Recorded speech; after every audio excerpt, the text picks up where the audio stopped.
streets on fireplaces. It's hard to carry on when you feel all alone. Now I've swung back down again. It's worse than it was before. If I hadn't seen such riches, I could live with being poor. Oh, sit down, oh, sit down, oh, sit down. Sit down next to me. Sit down, down, down, down, down. Sympathy.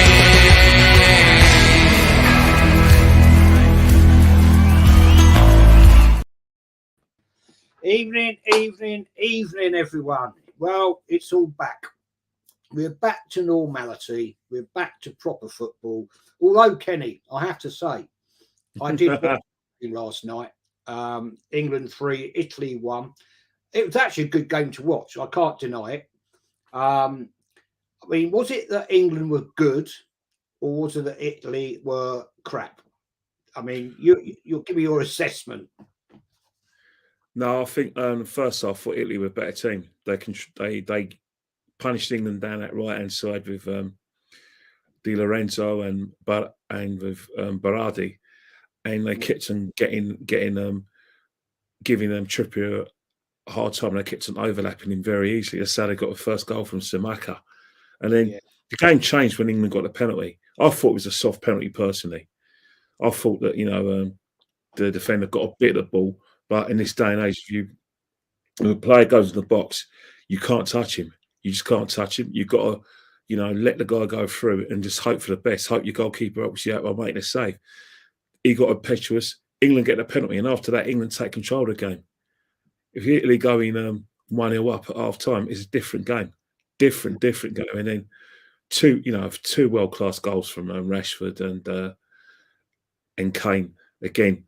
Italy, both goals were virtually scored in a counter-attack by England. Italy, again, were trying to probe, like I said, create some chances, and then boom, just the speed of the attacks just killed them. But, talking of England, they're qualifying, it's going to be a situation where every player, and I mean every player, is going to want to be in that squad for Germany, which means when Arsenal fans say, "Oh, Saka don't let him go to England. He's not fit, man. Forget England. Arsenal comes first." Or it's not just Arsenal, it's any other club. I'm telling you now, as I said to Lee on Lee's show on Monday, and I'm saying to you today, it's changed now. Players want to play for England. They didn't really want to play for England because under Eriksson, under McLaren, under Capello, and even under Croydon Roy, because of the like I said, the scrutiny, the fact that England were average, and the fact that these guys were earning big salaries. The public hated them, turned against them, because they thought that their paychecks didn't match what they put on the pitch. But now, since England, since Croydon Roy's coming to job, and even just before he left, England have been winning major championships. We've won the under-17s World Cup, won the under-20s, which means all those players, nucleus of players, are now getting into Southgate squad, which means there's a lot of players who like vying for that squad, for the Euros. Plus, they're good enough as well. There's going to be good players who won't be going to Germany. The competition is fierce, which means if Gareth Southgate calls you up, you've got to go. Look at Sterling. Pulled out of injury a couple of times. His manager showed a bit of love, peace, and understanding. Look what happened. He hasn't featured this season for England. And Saka, we knew he was injured, but he still went and saw Gareth Southgate to present himself because no one wants to fall out of that team. I know it's hard for Arsenal fans who hate international football, and it's hard for the fact that club come first, and I'm fully understanding that. But this is different now. Kids nowadays, especially the players, want to play for England. They feel they've got a genuine chance of advancing in major tournaments, either getting a final or semis, because the squad's that good. All right, we've got a Wazzock and a pork chop as a manager, but the fact is the players are there. and that's just facts. You only have to look at it. And that with Saka, even there, Southgate is going to probably trim the squads, which means from now to the end of the season, everyone's playing for a place. Everyone's going to turn up to duties. They're going to stick two fingers up to the manager and say, "No, it's up yours, mate." There's a level playing field now between club and country where it wasn't. There's none of this Arsene Wenger and Sir Alex pulling people out. The players hold the power now. Southgate holds the power. He's got good players there. Absolutely, totally agree, man. Yeah, I mean, I won't say I was avidly watching it. I did have it on, and I was like watching it, but I was doing other stuff. I was doing some research last night, but it was good. But we're back. We are back to what I have to say is proper football. There's a lot of people in the chat saying and agreeing with me that the same thing. I just want to say to Danny, thank you, mate, for being that. And he's saying FK to Chelsea. Well, we can't disagree with that one. That's for sure. Kelly, we are down the bridge again, and you'll be there. Yes. 5:30 Saturday. It's always a great atmosphere down there. But, brilliant! It's my favourite away game, Chelsea, because it's only become my favourite away game in the last 10 years, I suppose. Because I don't know what it is. I get a fantastic reception when I go there. Nice people, got some good friends made some good friends who are Chelsea fans. And it's every time I go, people always come and say hello. Some of their fans come and say hello. Even the local fish and chip shop gets to know me down there, and even like the chicken shop, they all know me. Go, oh, here you go, you again. And obviously, before Claude was taken from us, both myself and Claude used to go in those chicken shops for all the matches. But it's one of those grounds where, for a while, I never thought we'll get a corner out of there, because you build yourself to go to Stamford Bridge, and then invariably you get piped, you lose, or you play well, they get a draw. Now, the last 3 seasons we've won. All right, one fortuitously, through like I said, a bit of silliness at the back, and Smith Rowe got a goal. But the 4-2 game, both teams were poor defensively, but we were better in attack. And then last year we were complete control. So I'm 100% looking forward to the game, because I think we're a team that's, that is there in terms of experience and quality. They're a team very much in transition to that they got so many injuries that they are yards away from the side they were when Abramovich was there. I say it respectfully, but it says a lot that Conor Gallagher was captain in their game in the West London derby against Fulham. It's saying a lot that he gets England caps.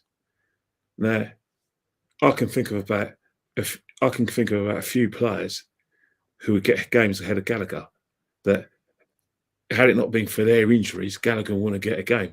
Obviously, I'll put in tongue in cheek, I can think of 10, but that's about it. And then you've got a situation where, they bought a lot of young players. They bought, Casado, lacks a bit of experience. They bought Lavia, injured. They still got Silva at the back. James, we don't know what situation with James, because is there a suspension or is he going to come back? And then they got the goalkeeper situation. They are far away from the, Lampards, Drogba's, Terry's, Essien's, Czech, who's in goal, or Courtois, Hazard. I'm just naming great players who put the fear of God into English football, and I've even left players out. Diego Costa, those calibre of players. Chelsea haven't got those calibre of players, but they got Stamford Bridge. They still got the experience of Sterling, who's had a good season. Can't get an England team because he basically like left the queue, i.e. missing games for injury, and then he can't get back in. So it's still going to be an hard game. Up front, they got Jackson. Also, they got Boyer as well. So it's a good opportunity for us to sort of like get the 3 points. and rammed down our sort of supremacy, newfound supremacy over Chelsea. Yeah, totally agree, mate.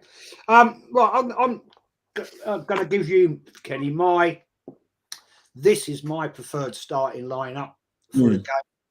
And I'll see what you think about it. I'm going Raya in goal. Ben White at right back, Saliba, Gabriel. And I'm going to ask you this question. I want to get your opinion on this. Would you start Zinchenko or Tomiyasu on that left back? Would you? What I mean, I don't know. I'm still questioning. Depends what you want to do. If it's a situation where you want to sort of,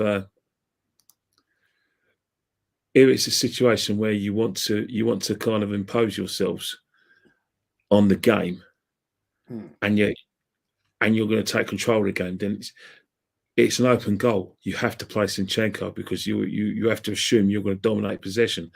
But if it was like a Chelsea at home, they're taking the game to us. They're going to get players in behind us, and they're going to just attack, no doubt. And then they're going to try and use set pieces. It's an open goal. You've got to play Tomiyasu. That's the thing. It depends on the approach. You know, Tomiyasu is very much your horses for courses player in games like this. But, you know, it's one of those things where we've got a bit of supremacy over Chelsea. So I would probably start Zinchenko if we're going there to win the game. Yeah, I could go with that. I still don't like this inverted thing. I don't know. Just call me. No, I hear what you're saying, but I think what's happening is that I think inverted players, I think they've been around for years. You know, you think about some of if you go in 1966, Ray Wilson wasn't, who plays left back for England, he was more right footed than he was left footed. And then you go in 1968, Champions League when Man United beat Benfica. You know, Dunn, the left back for Man United, he could play at right back. And then you've got someone like Dennis Irwin as well, who could play left and right back. But I think the most recent example of inverted like fullbacks is what's the name? He captained Germany at the World Cup. And he played for Bayern Munich. Let me get the phone. Sorry about this, Jez.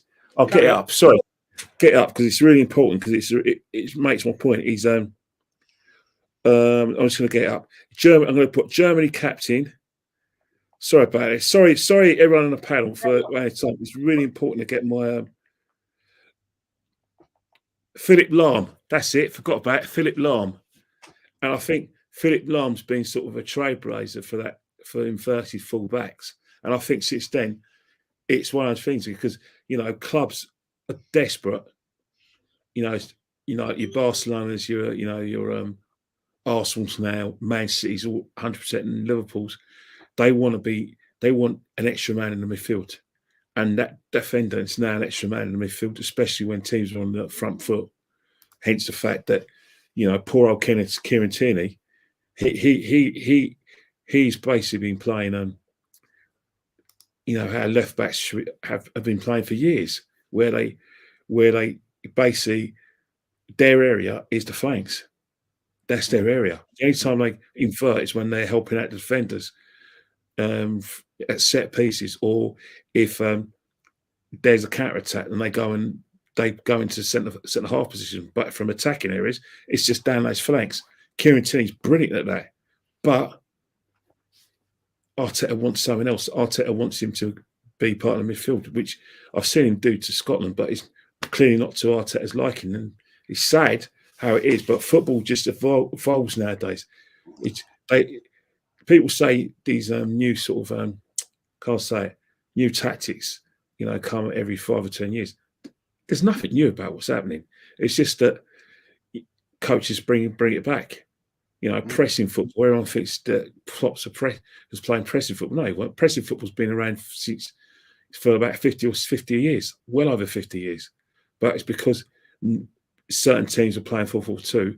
These coaches look like geniuses. But in terms of inverted, as long as Arteta's the manager, as long as Guardiola's got an influence in English football, I can't see us going back to traditional like left back or right back. where they just their areas is basically those flanks, either from a defensive or attacking area. Sad for people like Kieran Tierney. Obviously, he's injured now, but in terms of like, even if he was fully fit, he wouldn't get a game for us if everyone was fit. Yeah, I mean, I hear what you're telling me, and I do agree to a point in what you're telling me, but I don't know. I'm not overly convinced at times. I'm not. But anyway, yeah, I hear what you're saying, just because what's happening is that you look at it this way: we play in Europe against a team who keeps possession or gets the bodies forward when they eventually make their attack, because the European teams tend to keep play slow, quick, possession, and then when they're attacked, they get numbers forward, and the odd man out is always going to be Zinchenko. But you know, Arteta selects his team on the sort of proviso that we're always going to be on the ball, and we're always going to be in control of football matches. yeah, okay. I don't know. I'm not sold on it, mate. Myself, I'm not sold. But anyway, my midfield. This is my midfield, right? And this is my midfield: Partey, Odegaard, and Rice. Now, I just want to say this, put it out there. I don't want Havertz to start in the game at Chelsea. Okay, I think that would be a bloody awful tactical decision. I haven't got a problem, Kenny, with him coming on in the last 25 like he did against Man City. Fair play to him. That last, when he came on against Man City, I think he did a decent job. So I want to see Partey, Odegaard, and Rice. That I think, and we're going to come on to this in a bit. With what's happened with the injuries at Chelsea right now, we need to start hard and fast, like we were doing this time last year. Yeah, we were getting amongst teams way quick. They didn't know how to deal with us. We would go 1-2-0 up, but the difference, Kenny, this season is if we do that down at the Bridge, then we've got to keep the intensity going. Keep the game, get it off. I mean, how do you see it, mate? Well, yeah, that midfield, the preferred midfield is the midfield that all of us want. We all want a midfield of Partey, Declan Rice, and Odegaard, because we know full well that that's a very difficult midfield to break, because people just assume who don't know the game and don't know the players think that Partey's that you're just going to have two holding players. It's not the case. I know from seeing Partey play that he's got a lot more to his game from a sort of like creative point of view. Hence the fact that he was involved in the winner last week, 2 weeks ago, nearly, and that he's got more to his game, and he can hit the box and take shots from distance. So for me, 100%,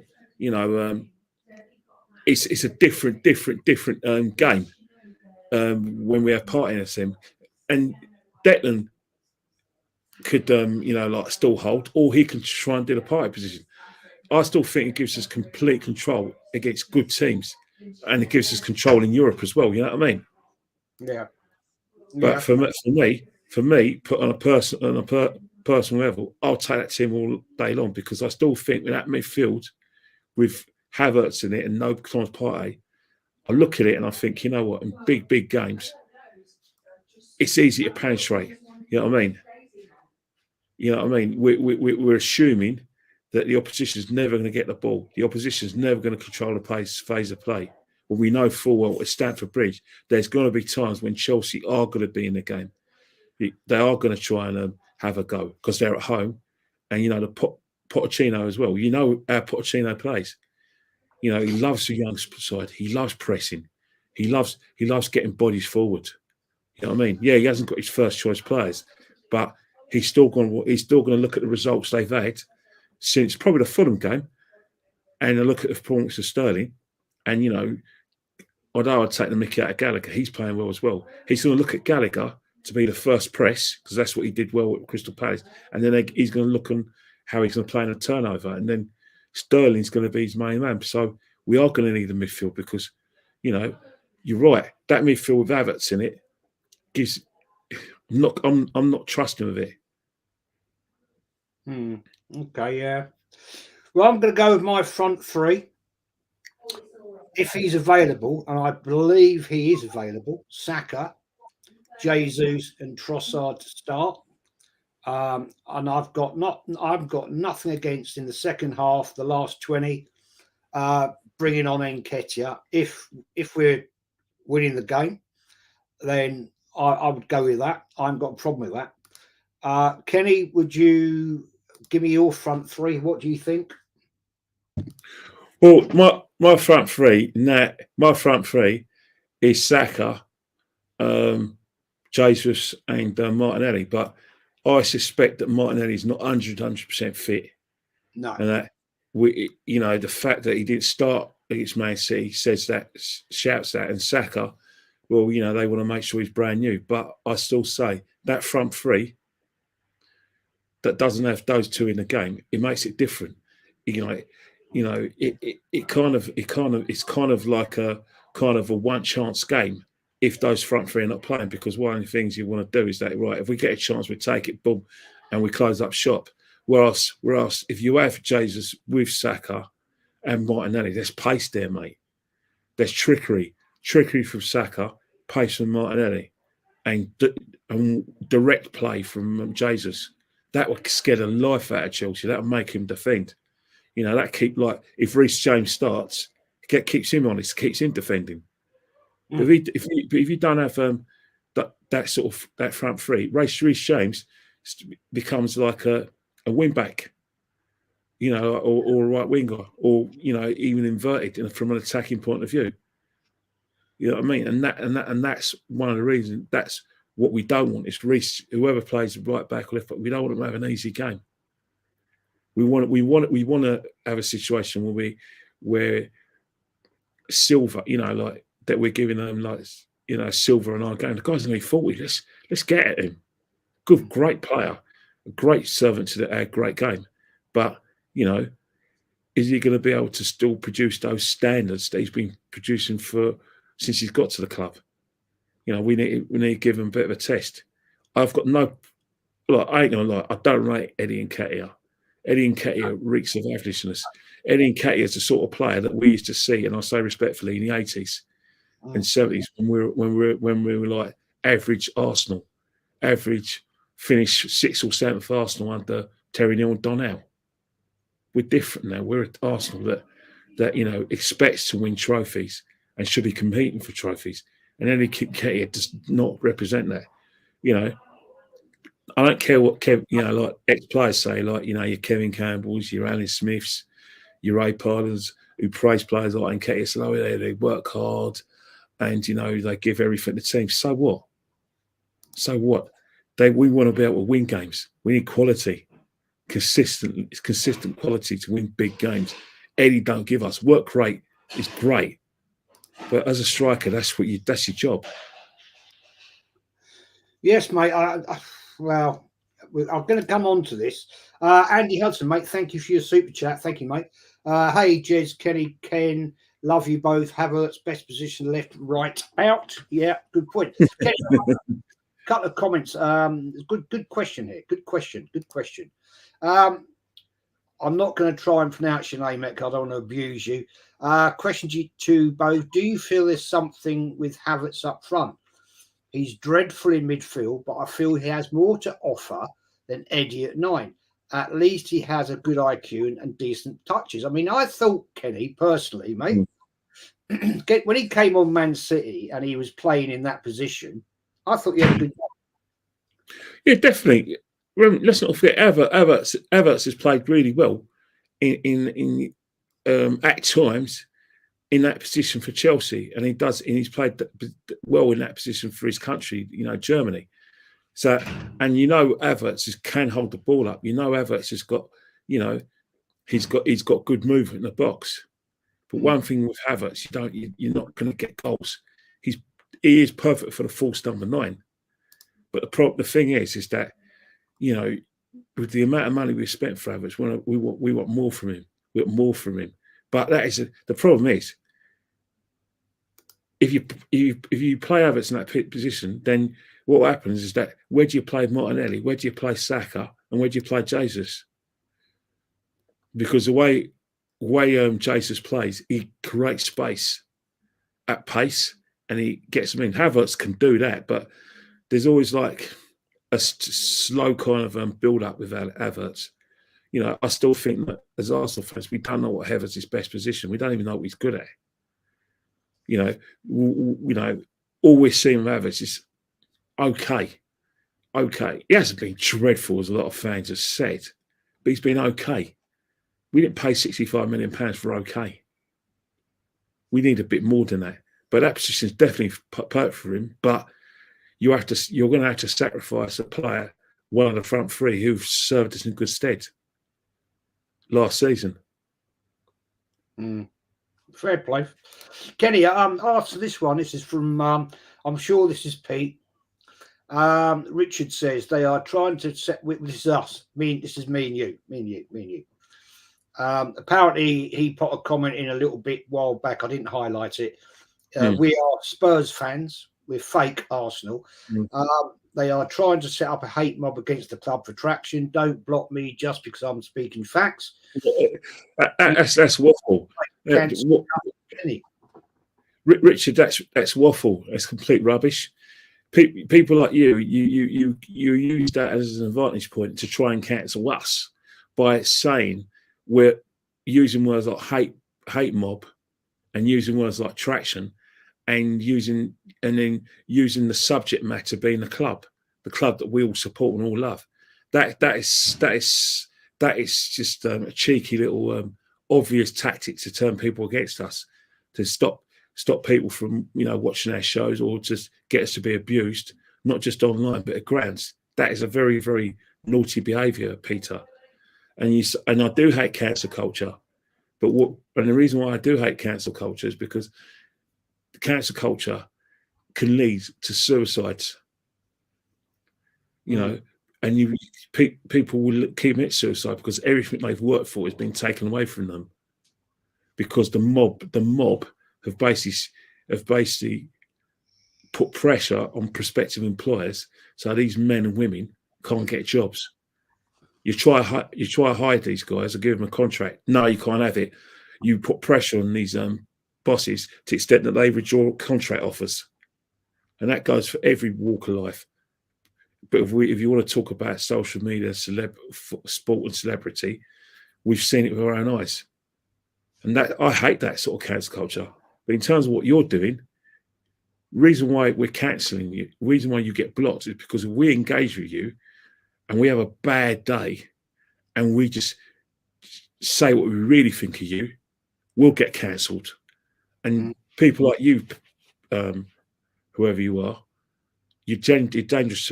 You're dangerous because you basically, what you do is you put evil temptation in the way, and you try to provoke until we'll say something we regret, and then YouTube be all over Jez's channel, and all that hard work that Jez has done is because we can go up and smoke because we engage with you. So that's why we block you, mate.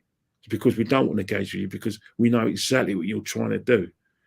You want to play the victim, and then what will happen? People who hate us as much as you will report us, and then Jez will lose everything he's got. So that's why you're blocked, and that's why you're going to stay being blocked.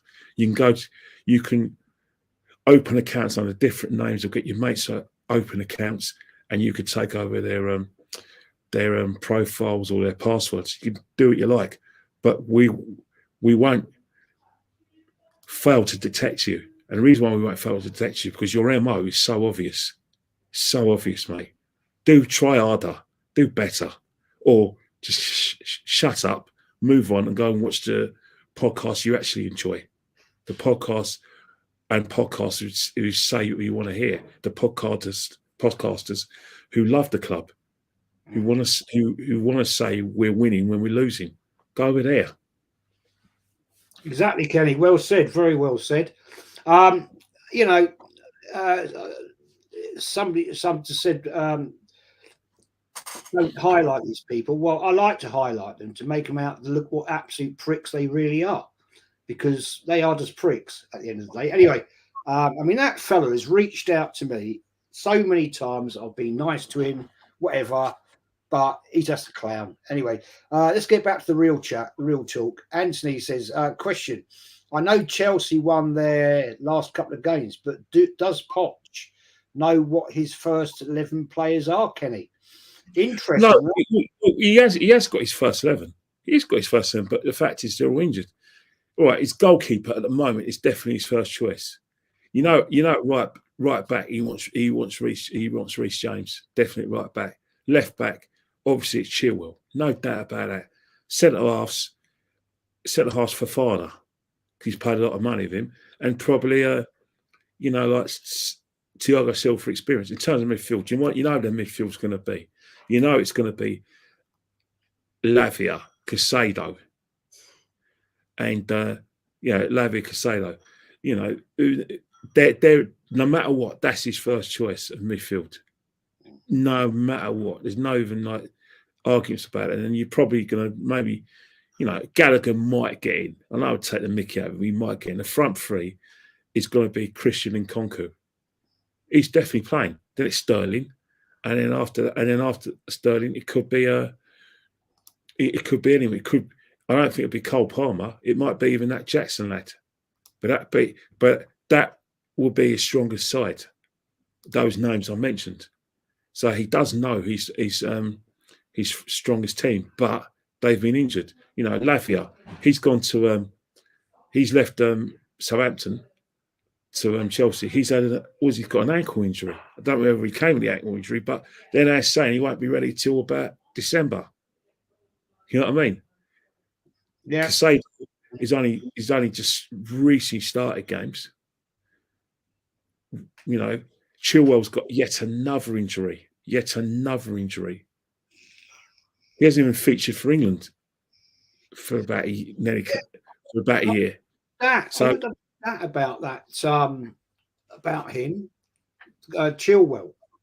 The amount of time he's been injured in the last 4 years, quite incredible. I mean, let's before I go back to talking about the other stuff I wanted to talk about, the game and everything. I mean, the players that Chelsea have got out it's worse than us. We definitely because players we've got Chabola, Carney. I forgot he's injured, didn't he? Fofana, Trevor Chalobah, another good whose last couple of years been fantastic for them when he gets games, when he starts for them. They got Carney, Chukwuemeka, Chilwell, Reece James, Lavia possibly out, Brozier, Palmer, Mudryk, Nkunku. I mean, wow. I mean, you know what? You know what? I left that Paul Mudryk when I talked about like that best team because he definitely, with the amount of money they spent, that he won't get, Conor Gallagher won't get a game because Mudryk will get a game instead. You know what I mean? So you take a Conor Gallagher, and then you could put Mudryk. Obviously, Mudryk will probably Sterling will probably go right down the right hand side, and then Mudryk will play down the left hand side, and that's probably going to be his strongest team. But remember, they spent a lot of dough on those players, so Chelsea are very much spending for the future. So, not this season, next season, probably going to challenge the top 4. The season after that, they'll want to be challenged for the league. No doubt about it. Yeah. Comment here. Jim Bob says, question, Jez Kenny, do you think Arsenal can win the Premier League or the Champions League this season? Well, this is my view. I think Arsenal can seriously, at this point in time, say that we are challenging for the Premier League. No question and no doubt about that. I'm going to stick my neck out off the parapet.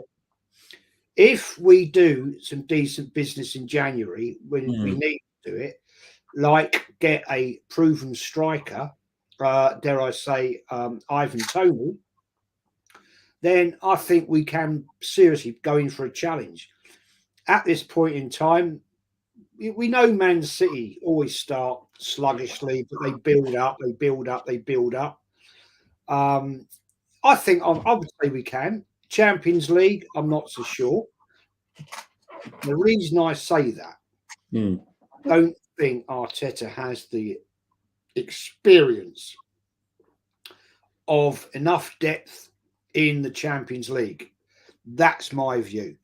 But I think, go on, Kenny. No. I think you're right about it. I think what's happening is that teams win the Champions League. The thing is, it's going to be hard for us to win both the Premiership and the Champions League, or either or, because at the end of the day, teams win Champions League, teams win the league, and you look at Man City, that team, and I might as well use a plural sense and say squads win both competitions, but I'll go for teams, and I'll go for the single and go for teams, and I'll just say 100%. I can think of a few teams in Europe who are better than us, and I've got better squads and they've used to that kind of play. For instance, I think Atletico Madrid are better than us, and then they're not the best team in Spain. But I think that they've got a better chance of winning the tournament or getting further in the tournament than us. Man City obviously have got definitely a better chance of winning the tournament than us. Bayern Munich are better than us. Say it respectfully, but they are. And Real Madrid, that goes without saying. So, and then I'll say that on their day, if they play to the best of their ability and play with discipline, I think PSG will fancy their chances as well. Who are better, and they're better than us. Because they're not out of it yet, are they? No. But in terms of English sides, I suppose we're probably just probably the best is better. But let's not forget, we just got piped away from home against Lens, and I'm still not convinced that in big European games our away form is up to scratch. I really don't. It's not like we're going to go and play Bournemouth away, or play certain teams away from home where they're not good enough in attack that will hurt us. They may play well, but they haven't got the cutting edge. These teams in Europe all have cutting edge. I know a lot of people say, "Oh, Sevilla, they can't put a pass together when they play in the La Liga and blah blah." Doesn't matter, man. The European football's different, and they have a good pedigree in Europe. You say, "Oh, it's only the Europa League." Yeah, but that's a good pedigree. They've won it. Can't deny it. So I do think that it's going to be a tall order, but there's going to be a time where once we get better in Europe, eventually we are going to be one of the favourites if we keep qualifying for the tournament and we keep going that one better in the group stages, because you never know. Spurs got to a final. Chelsea have won it twice. Man City have now won it, and Liverpool have won it. And obviously, back in the day, Man United were a powerhouse in Europe. So maybe it's going to be our turn. But at the moment, no. League, different to the extent that, the team's a lot better. On paper, the team's a lot better. On paper, the squad's slightly better. But the problem is that when our best players are injured and you get the second string in, I worry that we have to change their game to the extent that we make ourselves difficult to beat and nick results without our best players, especially in the bigger games. And I don't think that's enough to win the league. I think we keep all our players fit, all of them fit, which is going to be a tall order. We have to wait and see, because we've got a very, very good chance. But the thing about it is Man City just levels, mate. The levels, especially in the business end of the season. We saw it last season. Business end of the season, De Bruyne hits form, Haaland can't stop scoring. Gundogan knows he's going to leave at the end of the season, but still leaves him a present. He's out of this world. Then you got Bernardo Silva, Morris was in and out of form, but he hit his notes towards the end. They went and won a treble. FA Cup final, Gundogan scored both goals, both world-class goals. Rodri, who's now back from suspension this week. Yeah, suspension this week. He's gonna, like I said, bring in that much needed security, and he'll allow his mates, the Fodens of the world, to start dominating games again, because they got a crusher and someone who could lend a hand in attacking roles. So it's not going to be easy, but that's where we've got to go for. We're not playing for second place. We've got to go and win the league. We know Man City are better. Let's find a way to do it. As you said, we know we don't score enough goals, even individually as a striker. That can make a difference. Yeah, we've got 80-something goals last season. Wasn't enough though, was it? Because we finished 5 points behind Man City when we were leading the race for 93% of the race. So clearly, the two things that cost us: injuries, poor game management towards the end, and not having a striker. True, very true. Andy says, Kenny, thank you, mate, for your super chat. Thank you, my friend. Kenny, could you please do us a favour? Get your missus to tinkle the piano. Just a bit of background music. I don't know. That will be arranged. I'll tell you what, though. Don't laugh, right? But, like I said, that what on the TV next door, wife's got Strictly Takes Two. So maybe I could put a bit of dance music. Not obviously our dance music. I'm talking about contemporary dance music. Maybe that might fulfill your satisfaction. I mean, this Adam says here, Kenny, for a club, for the size of the club that Arsenal Football Club are, right? Big club. We have a bloody awful record in Europe. It's shocking. 100%. And the thing that really hurts, and the thing that really makes it even more laughable, surprising, is that it's not as if we haven't had opportunities. We've been in Europe. I've calculated since Bruce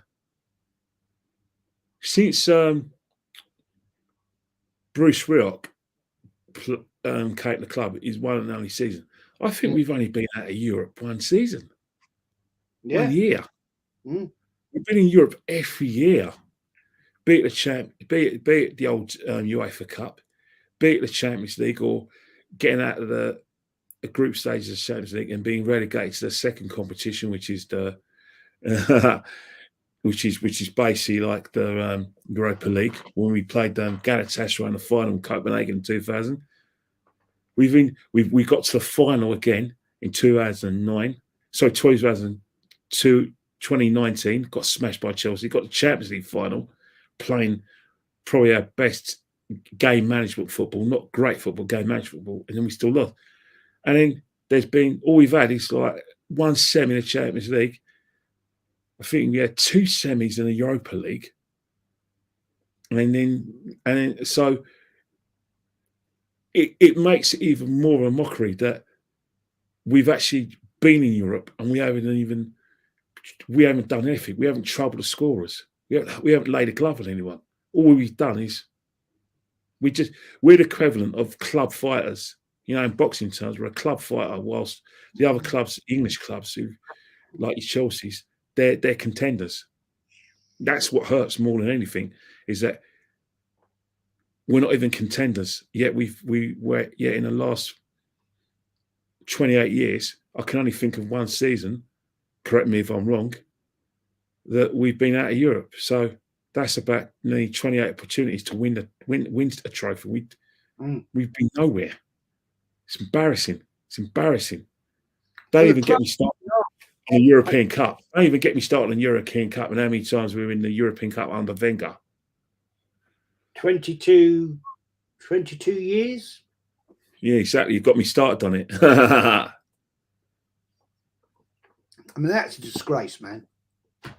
Sorry, that is a disgrace for a club of this size. DLG Rippin says, with this management, Arteta and Edu, it would not surprise me if we finish empty-handed. No, wouldn't surprise me at all, mate. Kenny, we've got Chelsea away. But then next Tuesday Mm. evening, we're away at Sevilla. Mm. That's not going to be an easy game, is it? Well, try telling some of the fan base it's not really easy game. Try some of the fan base who watch Spanish football a lot, who think it's the same game. Let's not forget what PSV were doing in Eredivisie. They played us, we smashed them. As far as I know, last time I checked, they've won every league game in the Eredivisie. But in Europe, it's different. Now, if you return that 360 to Sevilla, they got European pedigree.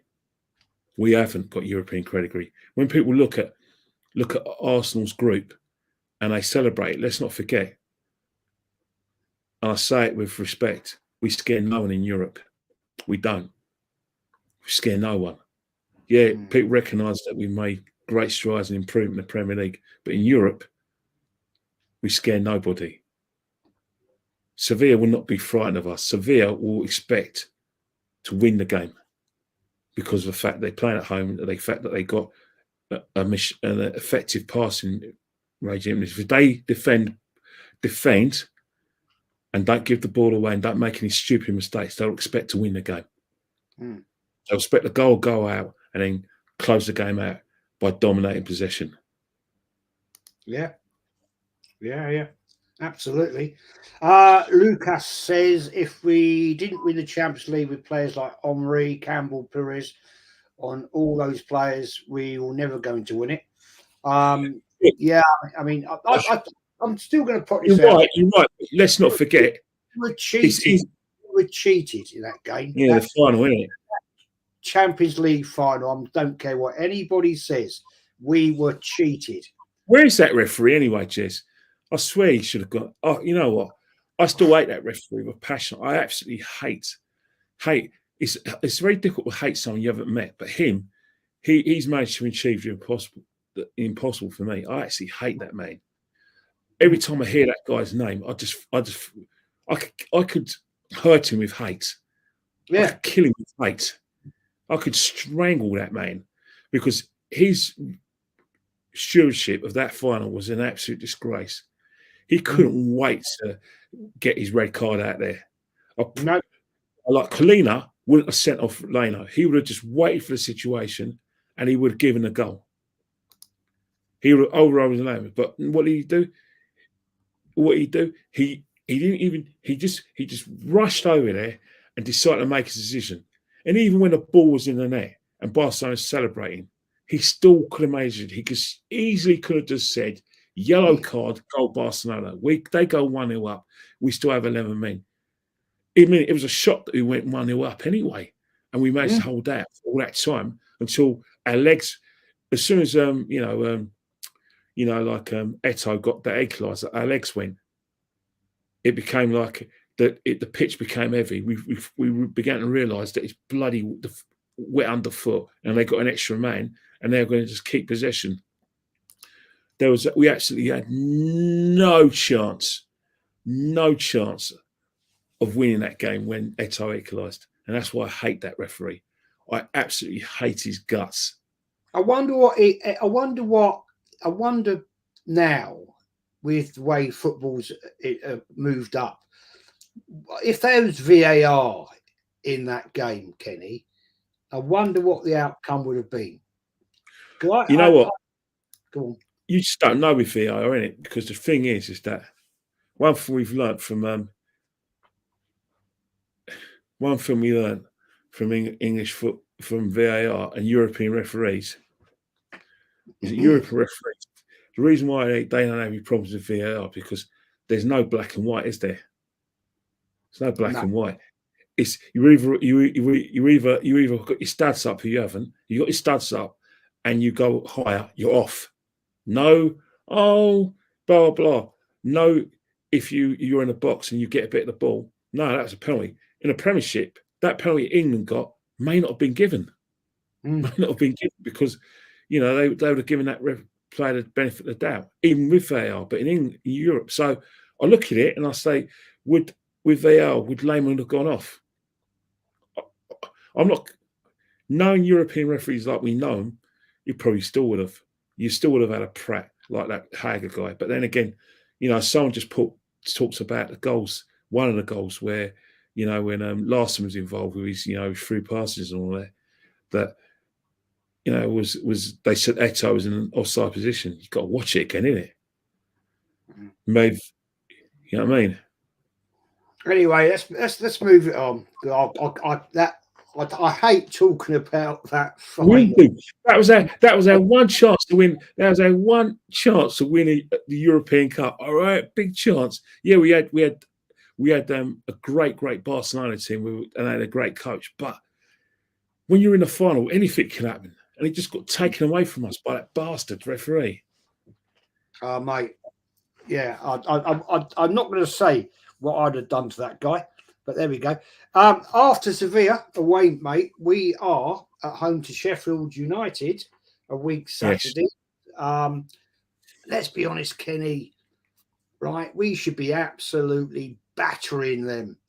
Yes. It should be an embarrassment scoreline. Yes. Shouldn't it? Let's be honest. With the team we have got, it should be an embarrassment. Of course it will. Of course it will, because, I'll say it respectfully. Will it be? I think it will be. I think it will be. If we're direct and we score early, there'll be an avalanche. But full well that Sheffield United are not going to. Sheffield United are going to be one of those teams where they are going to make themselves difficult to beat. They are going to make us work hard for that win. But we will win. But it'll probably be a 2-0. And it'll be frustrating. You'll be frustrated watching it. I'll be frustrated watching it, because that's the Premiership. They're going to make themselves difficult to beat, and they're going to have a game plan where they're going to be desperate not to finish, not to sort of goal down pretty early, because their game plan goes out the window if they go 1-0 down at half time. But if they stay 0-0 at half time, that gives them that all of a sudden the energy stays in their legs. But you know what's happening with these sides. Last 10 minutes, we will get through and we'll score, and it could be a 2 or 3-0 job, but we'll win. We will beat them. I can convince of that. Yeah, absolutely. Going to wrap it up soon, guys. Put your match predictions in there. I'm going to give you my match result. I am going to go. It's going to be a 3-0 win to the Arsenal. Kenny, what's your view, mate? You talking about Sheffield United? No, Chelsea. Sorry, Chelsea. Chelsea ways on Saturday, 5:30. Oh, you still think it's going to be 3-0? I think we'll beat them 2-1. Fair enough. They will score, but I think we'll be too strong for them, because I think our midfield will be too strong. Even if we play adverse, I still think in midfield we'll be too strong, because I think that what's happening is that they will play well, they'll play out their skin, but they still haven't got that goal scorer. Nkonkwo was a massive loss for him. I'm not saying he would have scored 20 or 30 goals, but he gives them something different. His work rate is phenomenal, and he's got an eye for goal as well. But the thing with Chelsea, they're one of those teams that you just never, because it's the bridge and because we've got pipe there, you just never know. But I do think that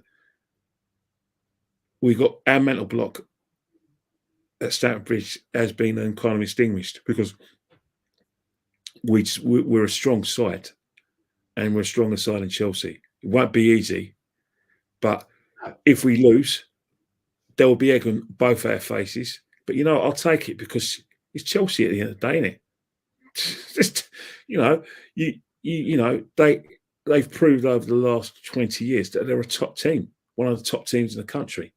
Only this time, because of the fact that they're buying young, and they haven't hit the notes, that we're not considering to be challengers for the league or even the top 4.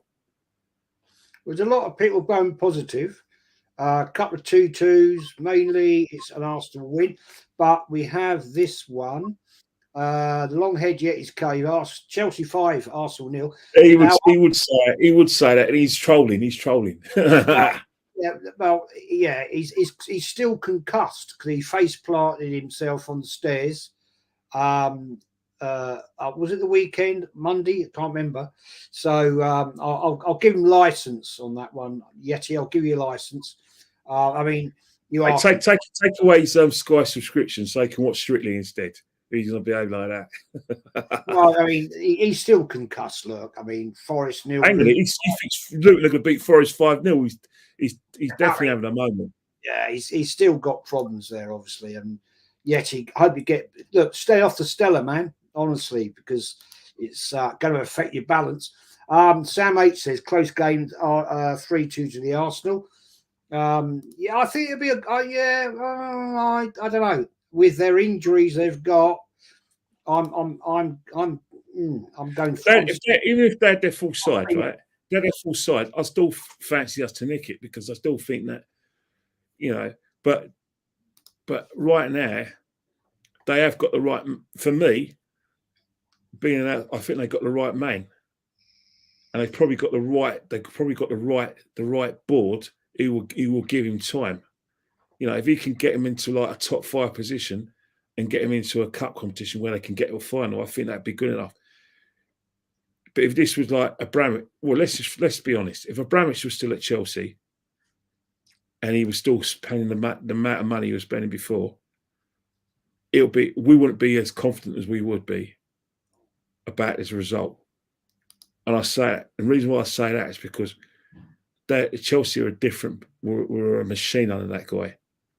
I mean, he could sack 2 or 3 managers and they still win a trophy. You know what I mean? Yeah. Anyway, guys, we're going to wrap it up. Thanks for everybody joining me in the chat. If you're watching on playback, please smash up the likes. It does help the channel. And if you're new watching on playback or in tier tonight, please like and subscribe. Ken, I'm looking forward to the game. I can't wait that we've now got normal football back. I knew it. You had to get in it. Normal football. I knew it. You wait. Hey, I'll tell you one thing, right? You're gonna love it this summer. You got Scotland, England qualified. Now, if Wales win their last 3 games, they're qualified as well. I think you may feel differently in Germany in June and July. Like World Cup, Euros, I'll watch it. I'll tell you what it is, Kenny.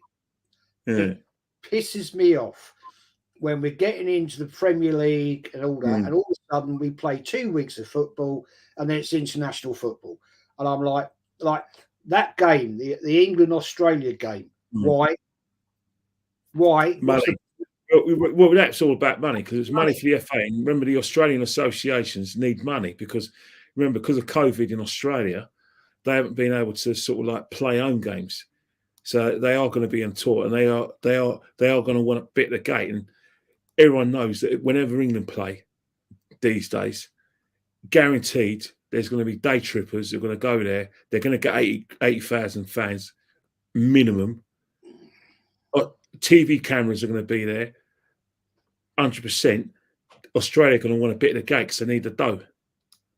I mean, it's all about dough. And you talked about English football. As I said before, we said at the beginning of the show, players do not want to miss out on England get-togethers because the thing is that there is a genuine situation there where places are up for grabs. No one's is sitting in their beds comfortably. But then again, I say that Maguire still gets games. Calvin Phillips still started. So am I saying that it's competition for places for only certain people? We have to wait and see, mate. Yeah, I mean, I will watch it. I'll tell you, I will watch it because I like the big tournaments. I like all that. I just get frustrated that we're getting into this and then, there we go. We got a list and it just pisses me off. But anyway, Kenny, please, my friend, as always, Thank you for coming on. Enjoyed it. It's good to have a chat. Legend as you are. We'll be back at the weekend. I'm going to do another show, I think, at some point. I'm not sure. But, mate, please shout out where we can find you on your socials, please. You can find me at Kenny King 1972. I just want to say one thing. If a Spaniard is asked whether he wants to play in La Liga, what would you expect a Spaniard to say? Just saying. Exactly. Yeah, Christ. Yeah. Well, don't know what to say on that one, to be honest. I think, Jez, friends of Aaron are at it again amongst our fan base. They're at it again. Christ, right. Yeah. Yeah. Friends of Aaron.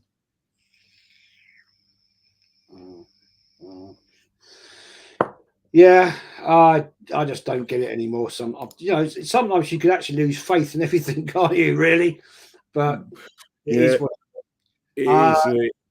Longhaired Yetis K, thanks for the stream. I'm really sorry you're going to get battered by Chelsea, guys, but I have to be real. Yeah, hey, that's a Premiership, isn't it? Hey, that's a Premiership, isn't it? That's probably why the Premiership's the most exciting to watch. Doesn't mean it's got the best quality, because results like that can happen this Saturday.